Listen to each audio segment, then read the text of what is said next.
O governo Dilma, gente, negou no ano passado 1.339 pedidos de informações sob a justificativa de conter dados pessoais.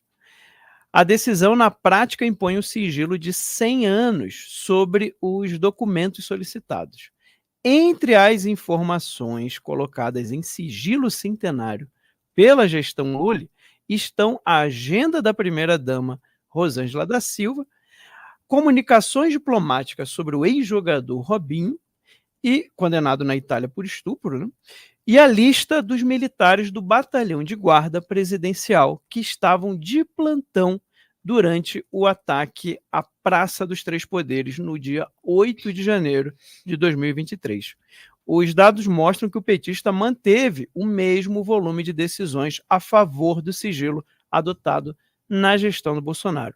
Em 2022, 1.332 pedidos foram negados sob alegação de que os documentos continham informações pessoais. Apenas 7 casos de diferença entre o último ano do ex-presidente e o primeiro ano da gestão petista. Paulo Cogos, o Lula fez um escarcéu na época, né? Por que botar em sigilo de 100 anos e que ia tirar isso e tal? E agora ele faz, né? Coloca aí em sigilo. Inclusive, eu destaco aqui, eu achei estranho botar em sigilo a informação da lista dos militares do batalhão de guarda presidencial que estavam de plantão durante o ataque à Praça dos Três Poderes, né? A manifestação do 8 de janeiro. Max, nós vivemos um período no Brasil muito sombrio, muito assustador de uma ditadura comunista. E muitos filósofos dizem que a pior forma de ditadura, Dostoiévski falava isso, é aquela onde o povo não sabe que está numa ditadura. Daí a sanha do PT em esconder as informações do que realmente aconteceu nesse dia, obstruindo a justiça, obstruindo a transparência. Eu vi uma reportagem que me deixou muito chateado. Uma senhora japonesa de 70 e poucos anos, sem ficha criminal nenhuma, que estava em Brasília se protegendo das bombas lançadas pela polícia, numa manifestação totalmente pacífica. Ela sequer quebrou uma janela ali, então nem vandalismo teve. E ela foi condenada a 14 anos de prisão, uma punição completamente descabida, não dá nem para dizer desproporcional, porque seria desproporcional se fosse para punir um ato de vandalismo. Então o cara quebrou uma janela ali, ele tem que ser multado e pagar a janela. 14 anos seria desproporcional. Para ela não é nem desproporcional, é descabido mesmo, porque ela não fez nada. Ela só estava na hora errada, no lugar errado, segundo os ditadores. Imagina que ela talvez possa, para ela, equivaler a uma prisão perpétua. Porque ela está com 70 e poucos anos, sofrendo maus tratos, comendo aquela comida da prisão. Provavelmente ela foi condenada a uma prisão perpétua. Isso, cadê os direitos humanos nessa hora? Então os direitos humanos só valem para quando é bandido mesmo, para quando é assaltante, sequestrador, latrocida, estuprador. Agora, para uma senhora que estava numa manifestação pacífica, como ela é de direita, o pessoal dos direitos humanos está lá gritando sem anistia, sem anistia. Os mesmos que quiseram anistiar os guerrilheiros armados que colocavam bombas em quartéis. A Dilma, por exemplo, participou de um grupo de guerrilha armada que estourou uma bomba num quartel, vitimando o soldado promovido póstumamente a sargento, Mário Cosel Filho. Esses sim queriam a abolição violenta e armada das instituições e do Estado. Eram terroristas e guerrilheiros, mas como eles eram de esquerda, anistia. Quando é de direita, é só usar a bandeira do Brasil e estar em Brasília que eles são considerados terroristas e punidos dessa maneira injusta e desproporcional. Agora, eu quero saber o que aconteceu. Eu quero saber o que o G. Dias estava fazendo ali. E aí eles escondem essas informações da população. Por quê? Porque daqui a 100 anos, todos os culpados por essas prisões políticas, por essa ditadura que nós estamos vivendo, já estarão assando com Satanás no inferno, por causas naturais. Todos nós, daqui a 100 anos, provavelmente não estaremos aqui. Espero estar com Jesus. Agora, os petistas, ditadores, totalitários, não vão estar com Jesus. Mas aí, a justiça dos homens, a justiça aqui na Terra, já não vai mais se aplicar aos defuntos, certo? Então esse é o intuito deles. Muito bem.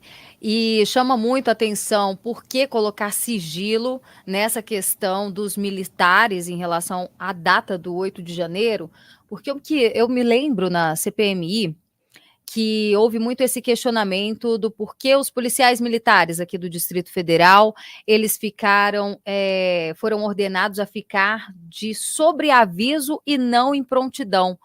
O próprio secretário de Segurança Pública, né, o Anderson Torres, que estava de férias, ele tinha deixado uma sequência de ordens que deveriam ser seguidas.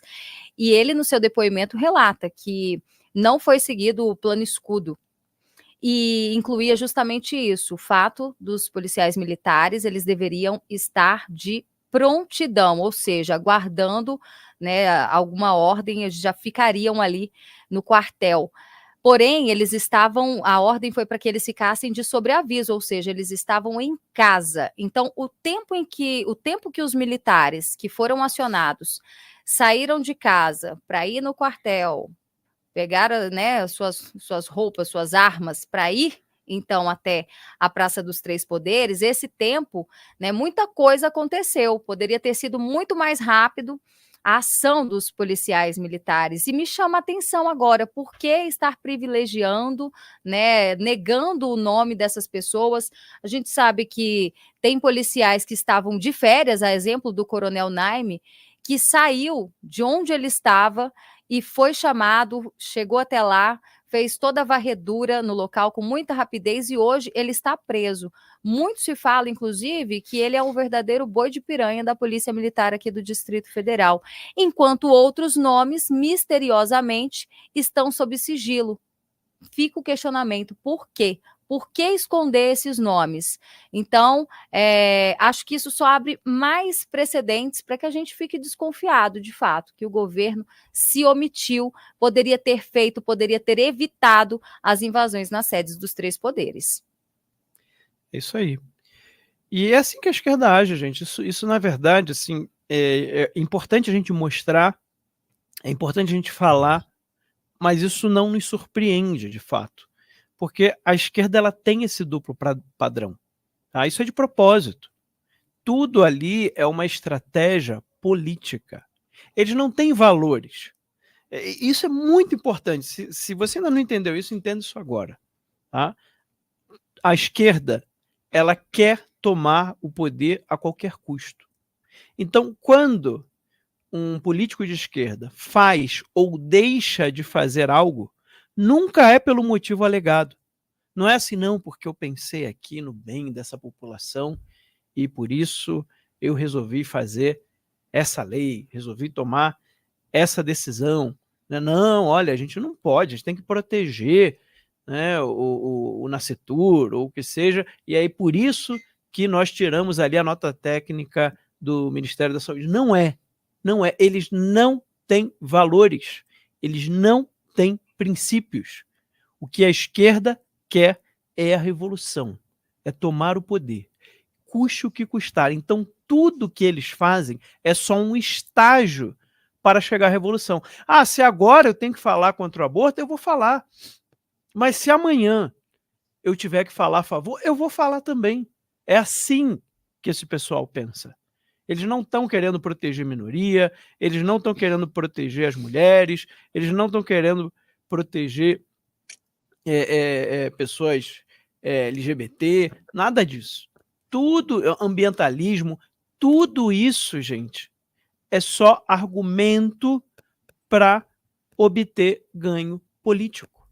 É só isso. A esquerda, ela nunca está preocupada com a pessoa, de fato. O Paulo comentou, não existe direitos humanos para a esquerda. O que existe é um argumento para ela poder ali livrar criminosos.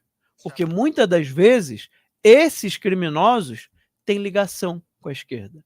Muitas das vezes, esses criminosos são um braço ilegal, né? Lá na Terceira Internacional Comunista falava que todo partido comunista tem o seu braço legal e o seu braço ilegal. Então, porque coisas que você não pode fazer legalmente, então você usa lá o braço ilegal para fazer. E o Foro de São Paulo e várias outras denúncias, né, das últimas décadas, aí, na verdade, do último século, já mostraram a união entre crime organizado e, mais recentemente, de narcotráfico com políticos de esquerda. Isso não é só no Brasil, tá? Isso é algo internacional.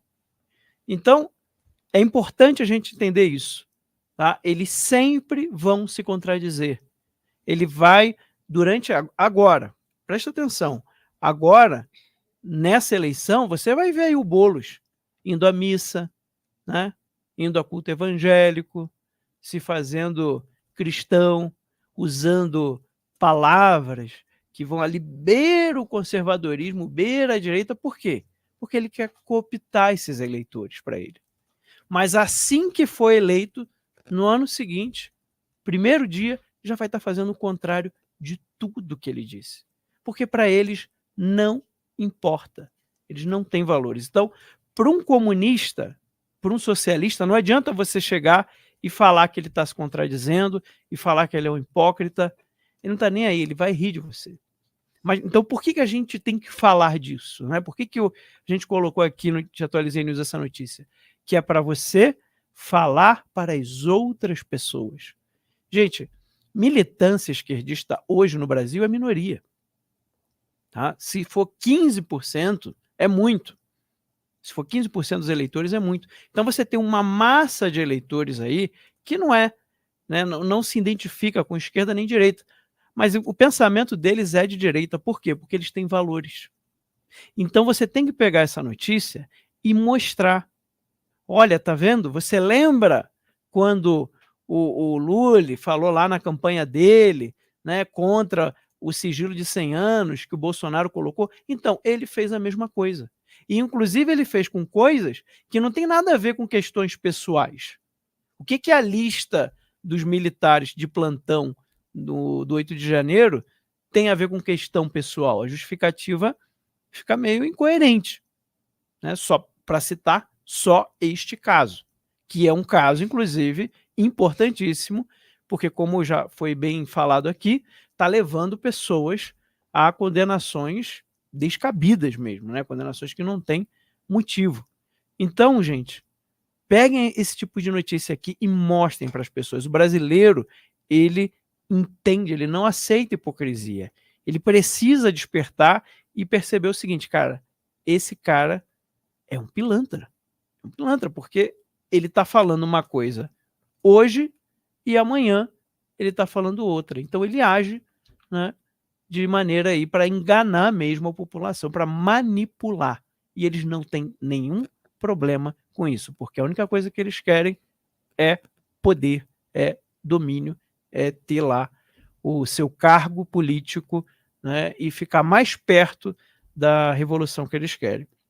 Se você gostou desse conteúdo, entra para a família para ter acesso a ele na íntegra no teatualizei.pt.